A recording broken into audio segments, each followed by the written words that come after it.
Welcome into Can We Just Talk? My name is Troy DiSavino, your host. Again, we are the show where it doesn't matter if you're living under a rock, because if you do, that's all right. We'll fill you in on what you missed from this past week's biggest events, stories, and developments in a nice casual conversation. Again, my name is Troy DiSavino. This week we are joined alongside by Austin DiSavino, Lucas DiSavino, Richie Welbrock, Charlie Welbrock, Stephen Rudden, and most importantly, Jacob Berg. We've got a lot of stuff to get to today, including a story about a town who is changing their explicit name to something not that much better, but you'll have to wait for that one. We've got history being made as the first woman player is stepping in to play for a Power 5 football team in the NCAA. We've got virtual jail visits out in California, a new step helping prisoners connect with family members and loved ones during this pandemic time. We've got a presidential pardon coming from Trump. And is Black Friday the newest victim, the latest victim of the COVID pandemic? That's a lot of stuff to get to, so let's get rolling on today's episode.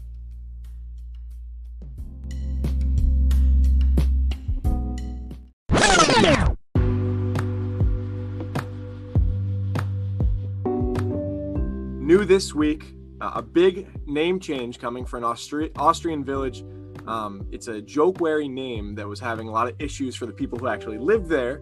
So the name, I don't want to say it specifically. I'll spell it out. It was Fucking. It was the actual. Fugging. It was. that was the village name.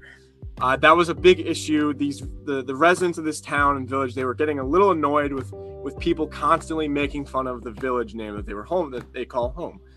The solution to that, as we heard, on January 1st this year, they will be changing the name to Fugging.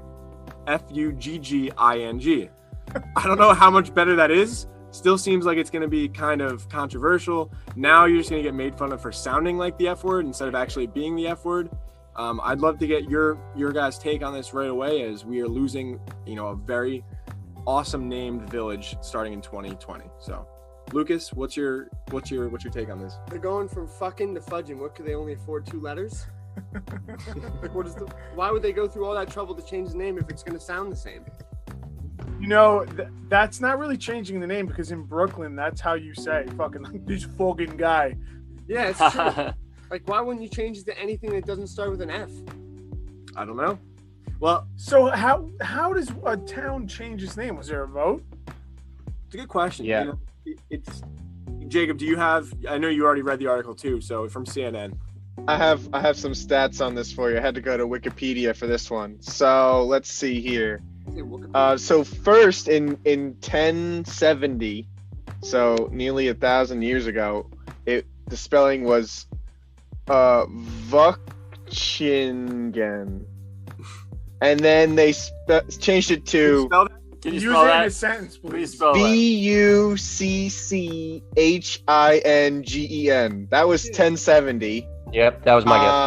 And then 1303, they changed it to Fuckching, which basically just the C and the K switched.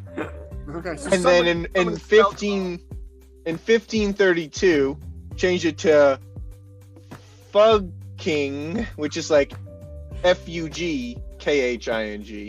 Okay. And then they changed it to the modern spelling of fucking in the 18th century. So the name doesn't go all the way back to its roots, but it's been something close to that ever since 1070, which is a pretty interesting. So the town has around 100 residents. It's made it a bit of a tourist attraction. There's a welcome sign that roughly says, like, welcome to fucking. So that's become a tourist attraction for people passing by. For that reason, they kind of wanted to change it. I don't know if you guys have seen, like, Schitt's Creek. I know that was kind of like a similar thing that they had going on there.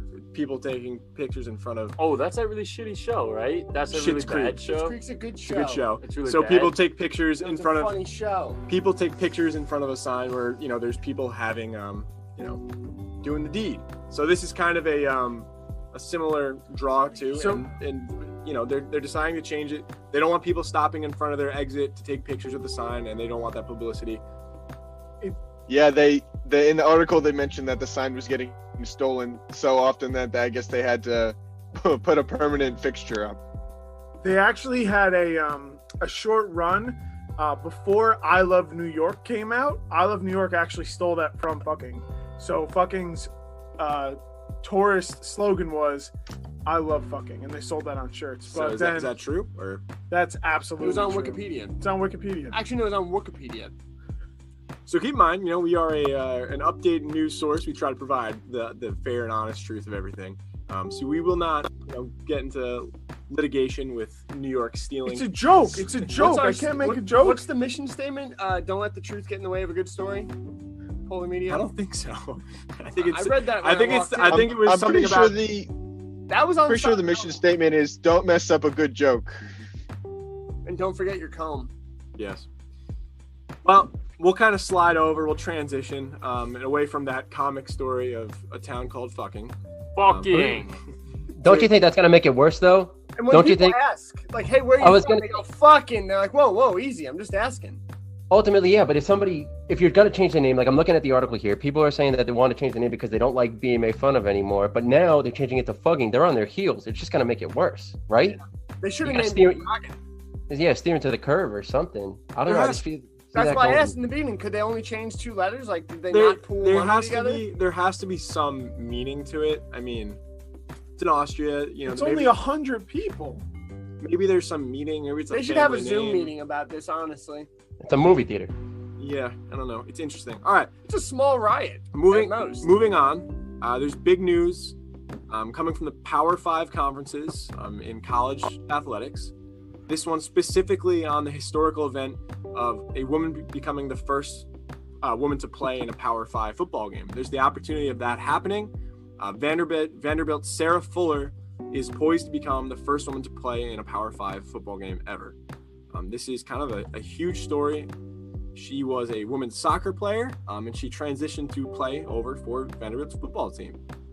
Again, if you're not familiar, the Power 5 conferences includes the Big 10, the SEC, the Big 12, the SEC, and the Pac-12. These are widely regarded as the most competitive college athletic programs in the country.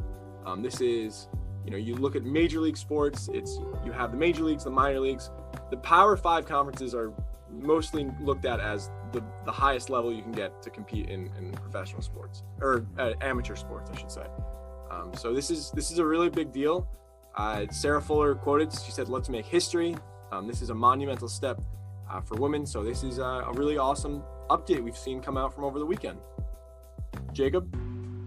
I just wanted to make one thing. I don't think you're giving her quite enough credit there. She's not only transferred over from the soccer team, but she just transferred over last week. Wow. She's actually the starting goalie. Just helped her team win the SEC for the first time since, I believe, the article said 1994. So helps her team to a big conference win, and now coming over to the football team to be able to help out. And that's definitely impressive, just to be able to, flip sports so quickly. I think What is she playing? Nose tackle? Center? I think kicker, right? I think too, like, people underestimate how hard it is to kick a football accurately. I don't know if anyone saw a couple years ago, Katie Nolan, who's an ESPN personality, invited some people on Twitter who were calling out like the Bears kicker to try kicking on their own, and all of them failed. Hilarious. It was so funny. Tremendously hard. I'm very excited to see this. I think this is a very exciting opportunity for some type of crossover here, inclusion here. I think this is a tremendous step forward, and it's really hard. Kicking is, I could not do it. There's a lot of pressure. It's a lot of mechanics. It's a lot of repetition. It's intense. So more power to her. Really excited for this. She said she's going to be wearing the phrase "play like a girl" on the back of her helmet during the game. It's in support of a nonprofit that encourages girls to play sports and get exposure to STEM opportunities.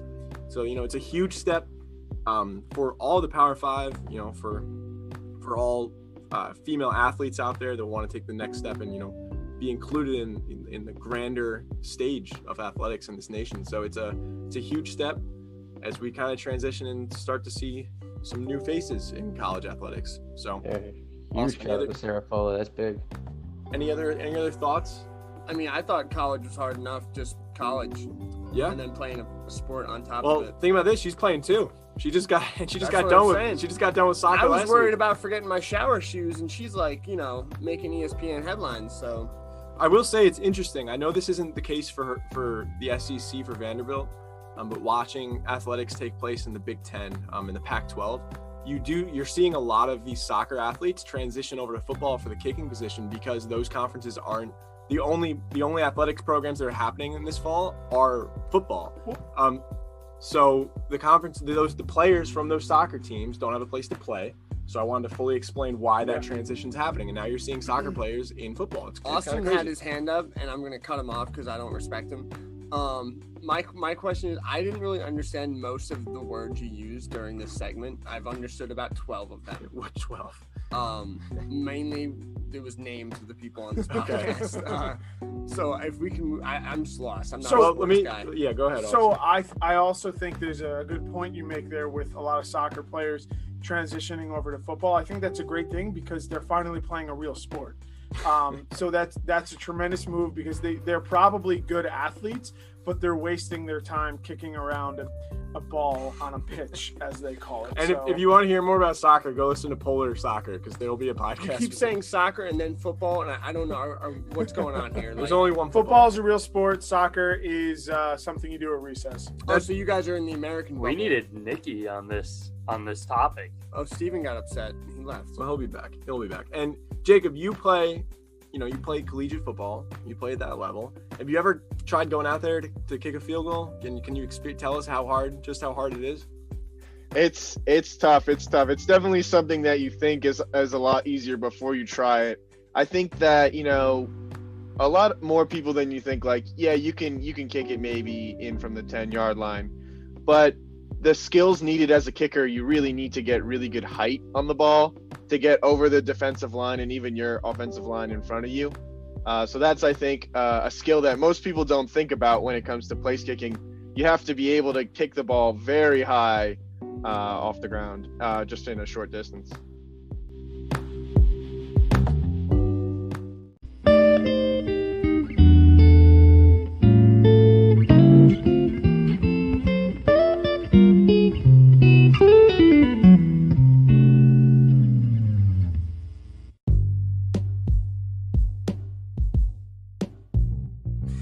California, they're offering virtual visits for prisoners. This is a new advancement in how they're allowing guests. It's about to get kinky. guests visit the prisoners. This is, like I said, this is happening in the Golden State. They're now joining others that have made it easier for prisoners to connect with loved ones during the coronavirus pandemic. Obviously, as you can imagine, there were a lot of restrictions coming into prisons. At the beginning of this pandemic, we were seeing massive outbreaks inside of these facilities just because super close quarters. You're living with another person in a cell most times, so it gets really complicated. So now California prisons released early. In some cases, yeah. And California prisons will now offer virtual visits for incarcerated people, joining other states, making it easier for inmates to stay connected with family and friends during the coronavirus pandemic.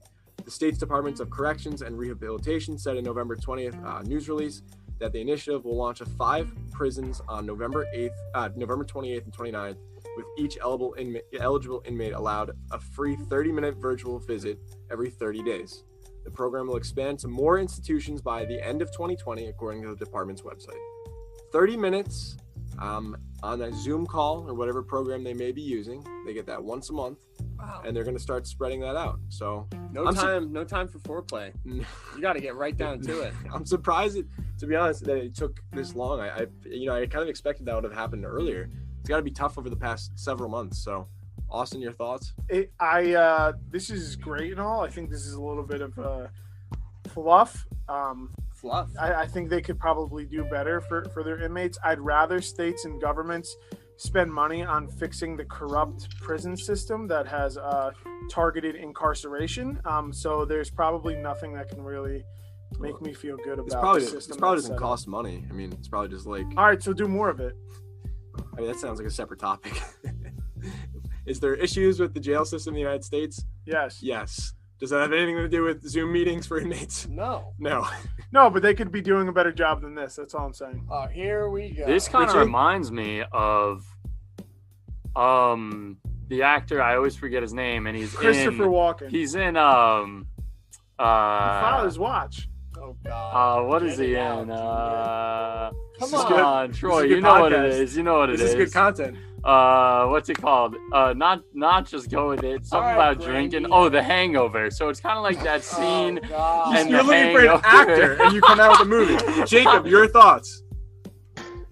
Yeah, I want to echo what Austin's saying. What I I agree with him that there are definitely, bigger changes that need to happen. But I do agree that this is something that's beneficial, something I think that probably should have been happening already. I mean, just for people who may not have, ease of access, ease of transportation to get to the prison for visits or whatever meetings that are going on, I think that it definitely makes sense to have this as an option for the inmates. Steven, any thoughts on this one? I'm going to line with your original sentiment, saying that I can't believe it took this long to be in effect. You think this would be widespread already, especially with the amount of incarceration, but again, that's a different topic. And again, just 30 minutes once a week, 1 minute a day, practically, you can equate that to. It just seems, it seems like there could be more than that, but again, I think you're right. It's surprising this didn't happen earlier, and this is years 30 ago. minutes, this is 30 minutes every 30 days. Yeah. So like it makes you wonder, what has it been like to be a prisoner for the past pandemic without visits being allowed? You couldn't Zoom your family, and this is also California. Keep that in mind. So this is like the more progressive department system that is coming and putting this in place. There's the majority of, all states except for California so far are really not doing most of these things. So it's got to be a really tough experience for a lot of these prisoners that have had to, go through not seeing family or friends and not even being able to have the chance to Zoom. As most people have had to at least have the opportunity to speak to people over the phone, they've had pretty much no contact. They've been completely cut off. So it's got to be crazy. And again, I don't know this off the top of my head, but how often or how much frequent phone time do they get in prisons? I don't know. Yeah. How often are they allowed? I'm sure there's a window that they can Do they give them Kleenexes or like anything? Like, what's going on here? I mean, come on. Austin, thoughts? What if it's with their siblings? This is they California could right be now, Alabama. They could be doing better. I think this is a good step. It's not a good enough step in my book. I think this is news worth reporting, but I think there's other pieces of the prison system that we could be talking about. But again, I just want to say thank you, Troy, for having myself and Steven on. We're part of Deep Fried Medicine, a podcast I encourage everyone to subscribe to. And you guys can talk about the hard-hitting facts of what's wrong with the prison system there. That is a topic that I know we like to joke around. I like to joke around, but Steven and I do like to have some more conversations that have a little bit more minutia and time to delve into single topics rather than minutia. Yeah. This podcast is brought to you today by the word minutia. Nobody knows what it fucking means, but it's brought to you. Yeah. Minutia. I would just like to agree exactly with what Lucas is saying right now. He's actually still saying it behind me while I'm speaking. If you can probably hear it. Thank you so much, Troy, for having Nikki Brzezina, John Brzezina, so we're just doing 5 minutes and Richard Welbrock. And it's funny that we're on the show because we actually have another show. It's called Polar Music. Comes out every Friday at 6 p.m. You guys should check it out. So if you want, I'm sorry, I'll put a warning in there to skip through like 4 straight minutes of absolute plugging. Usually we can spread it out a little bit. Troy, isn't that a sex term? Plugging? What kind of Troy, no one wants to talk about plugging. We need to keep so it. keeping weekly update. Weekly update. No, they're switching it. It's not pegging, plugging. Lucas. It's plucking now. They changed the 2 letters. No, Plugging? gerbling. I thought that was a town. So earlier this week, Prairie we saw some big news coming out of the White House. Here we go. Donald Trump is made an official pardon of Michael Flynn, ending his case with the Justice Department. Michael Flynn was originally, Jacob, I know you read this. Do you want to give the specifics? Because I know you were reading up on a lot of this. We've had a lot of conversations about the whole Michael Flynn situation with Russia and the Mueller report. So do you want to kind of debrief everybody on that? Yeah. I did skim the article. From what it seems like Flynn was getting in trouble for possibly lying to the FBI when it was time to investigate Russian interference in the 2016 election. I think initially he pled guilty, and then there are a bunch of legal aspects at play where his case is still going on. But eventually it got to the point where Bill Barr and the DOJ are getting involved. And there is definitely some questions of the really the independence of judges when it comes to the DOJ. But to me, my big takeaway was I'm surprised it kind of took this long. This case has been in and out of the news since about 2016, 2017 now. I'm surprised that Trump didn't pardon him a lot earlier, especially I guess it wasn't recently, but a few months back, seeing Trump's strong support for Michael Flynn. But I guess, there are some aspects of the legal system that I am not knowledgeable about. So it could be something there. Yeah, and I think it's the way a lot of people are taking this pardon is kind of, Donald Trump getting ready to transition out of office. He's kind of, getting all of his ducks in a row, making sure he gets the people on his side or in his pocket, I guess you could say. Justice in his mind. He's kind of taking that executive power and being like, all right, don't worry about what you did. You did it for me. So he's kind of pardoning him on that. So this is kind of a sign that it looks like Donald Trump is getting ready for that transition out of office. So in the meantime, he's doing whatever he can to, make right for everyone who stuck their neck out for him and kind of, found themselves in jail because of what really happened during the 2016 election. This was a really big topic that we heard a lot about in the Mueller report. Michael Flynn was one of the big names, as you said, Jacob, coming out of that Mueller report. So I don't think I was really surprised, and I think we wouldn't have seen him pardoned, honestly, for another 4 years had it not been for Joe Biden winning this election. Had Donald Trump won this election, I don't think we'd be seeing him getting a pardon until 2024, just because I don't think Trump wanted to make that move because it looked kind of bad for him until he knew that his time in office was coming to an end. So I think besides the actual fact that a pardon happened for Michael Flynn and he's being absolved of whatever he did or of lying to the FBI, besides that, I think the real big takeaway from this is Donald Trump. I think we're going to be seeing a lot of pardons over the coming weeks. I think we're going to start to see Donald Trump using every last bit of power he has in his final month of office. So it's going to be interesting. I think every single week where we have this discussion, there'll be someone else who had received a pardon in the past week. So we'll have to see what this means, but I think that's a big takeaway. Yeah, I don't think this is very surprising. I think we've known and we've seen through the past couple months that Donald Trump is going to go through this process of losing and leaving office, kicking and screaming like a petulant child that is not getting what they want.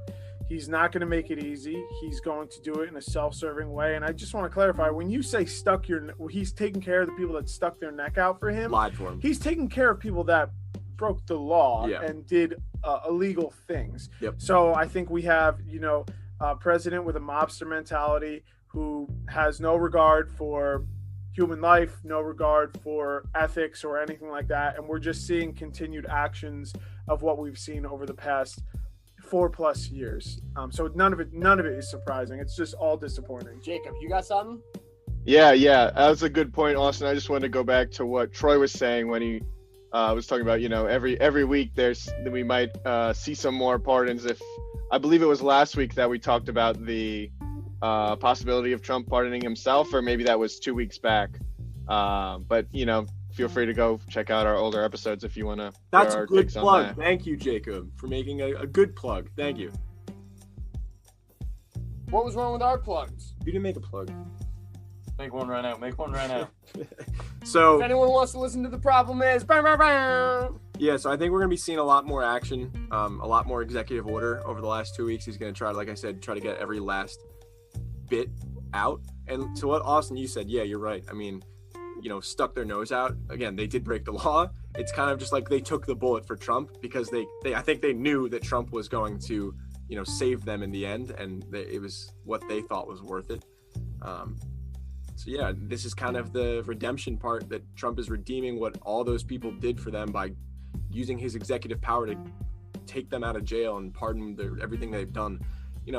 I think it's interesting that that's even something a president can do.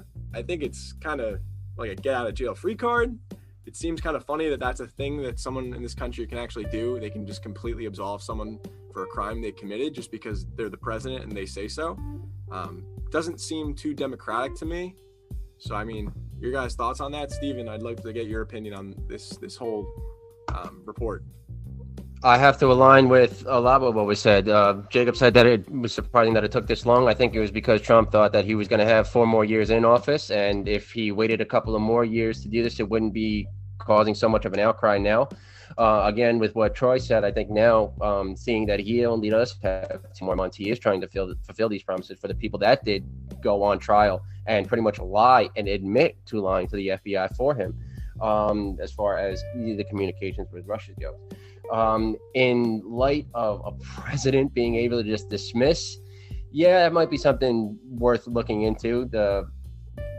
Because it was so soon after, in grand scheme of things, it does kind of look like it was a pre-arranged behind closed doors, but heavy lies the crown, I guess. That's Brodus. Any other closing thoughts you have on it? Does? That pretty much rounds it out. I'd be repeating myself. It's disappointing. We've said it before, like Jacob said on earlier episodes.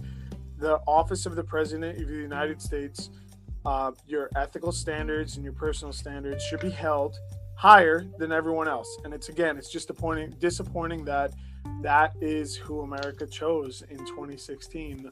But even that's up to debate. I mean, yeah. So we're not going to go into we're not going to go into 2016 problems. I don't think it was too surprising. I think we all knew this was going to happen. I think there's a bunch of other people on that list that we're going to see get that pardon soon.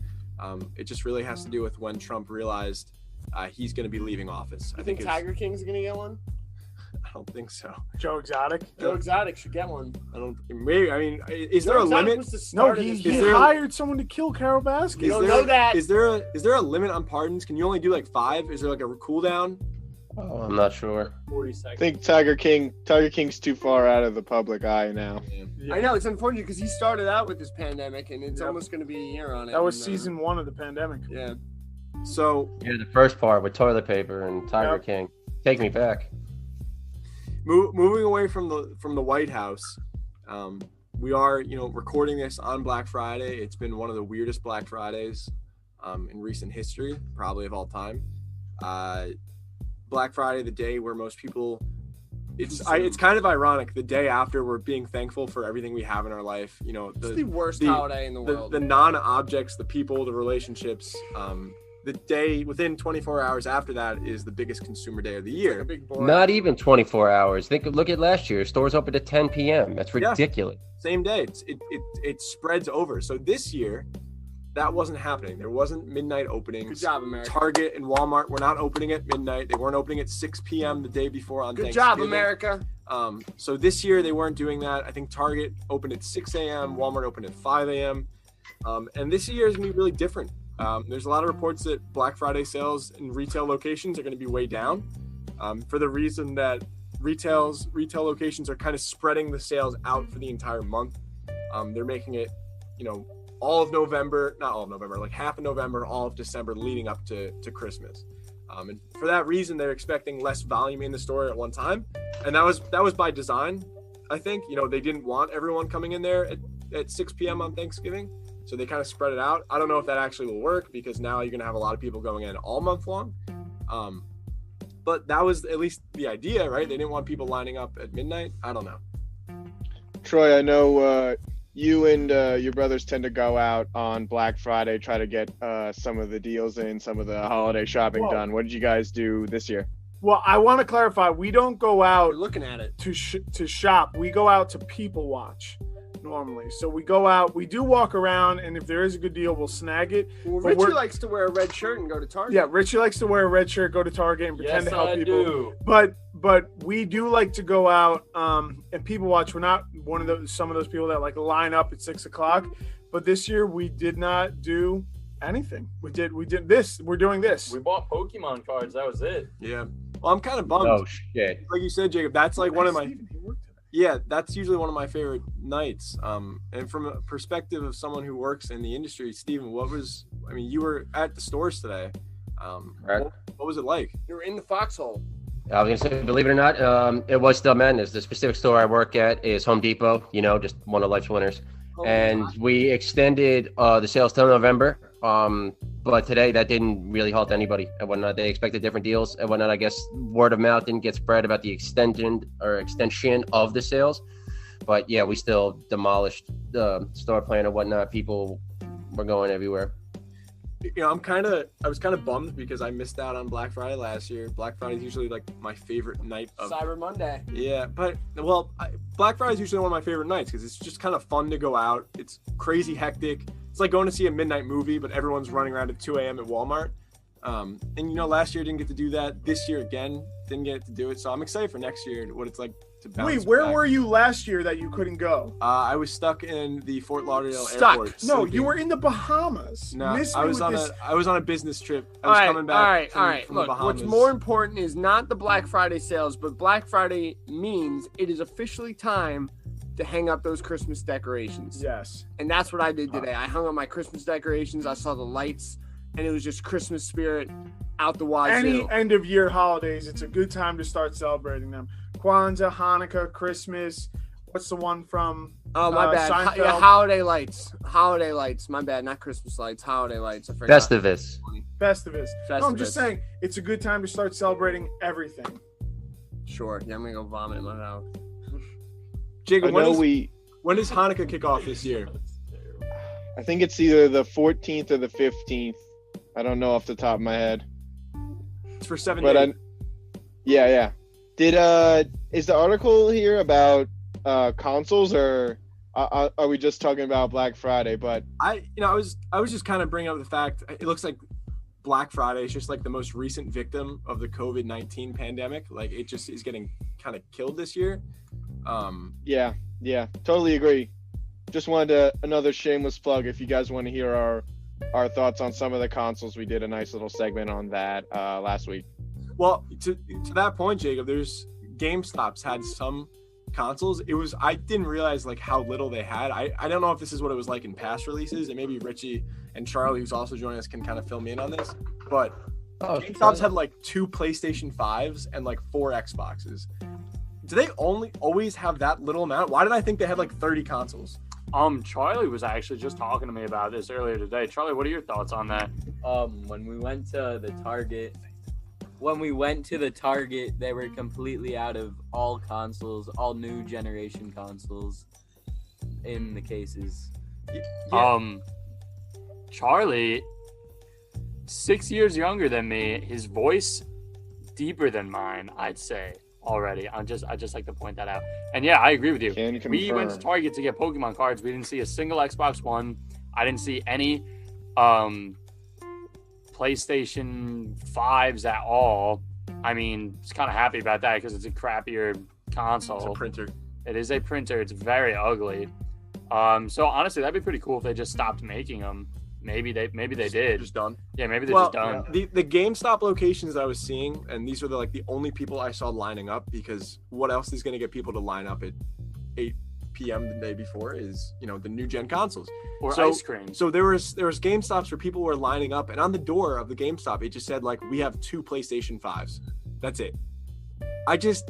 That seems super low to me. Why did I think when they launched last time Because people buy all of them and hoard them. I was gonna say, Lucas, you're absolutely right, and that was gonna be my next question. Is that because of the pandemic, or is that because of what they call bot buying, where one person somehow gets in and buys 30? I've seen countless articles of people having 20 plus of these consoles, and then they mark up the price and then sell them out of their vans. that could be it too. I mean, that's just another way Black Friday's suffering this year, right? I feel like when the last consoles came out around the same time, I remember the Xbox One was way more accessible on Black Friday. It wasn't a weird thing. It wasn't a crazy rare thing for you to have to go out on Black Friday and actually have a chance to come home with one of those. This year, no one's coming home with them because they're just super limited. And I think you're right, Steven, because I think they launched a couple weeks or a week ago or so. And I saw a lot of articles saying bots were buying thousands of PlayStation 5s, and just people were just reselling them for triple, double the price that they were marked as. So that could be another way. Yeah. COVID, bots, The frequency of it, low supply, For payback of all those different people, aspects. I hope no one buys those consoles from them, and I hope they just get stuck with 30 PlayStation. Nobody. I really hope that's what happens. That would be great. Like people returning all the toilet paper they bought. Nope, sorry. Nope. So we can hope that is, but it's been a weird Black Friday, a day that usually don't get me wrong, there's still a lot of people at the stores, Steven, like you said. I think the tradition of the going out at midnight, that's something that we didn't get to see this year. That's something that's usually really fun to be a part of and kind of get to watch as people are running around at 2 a.m. in Target. So kind of missed out on that this year.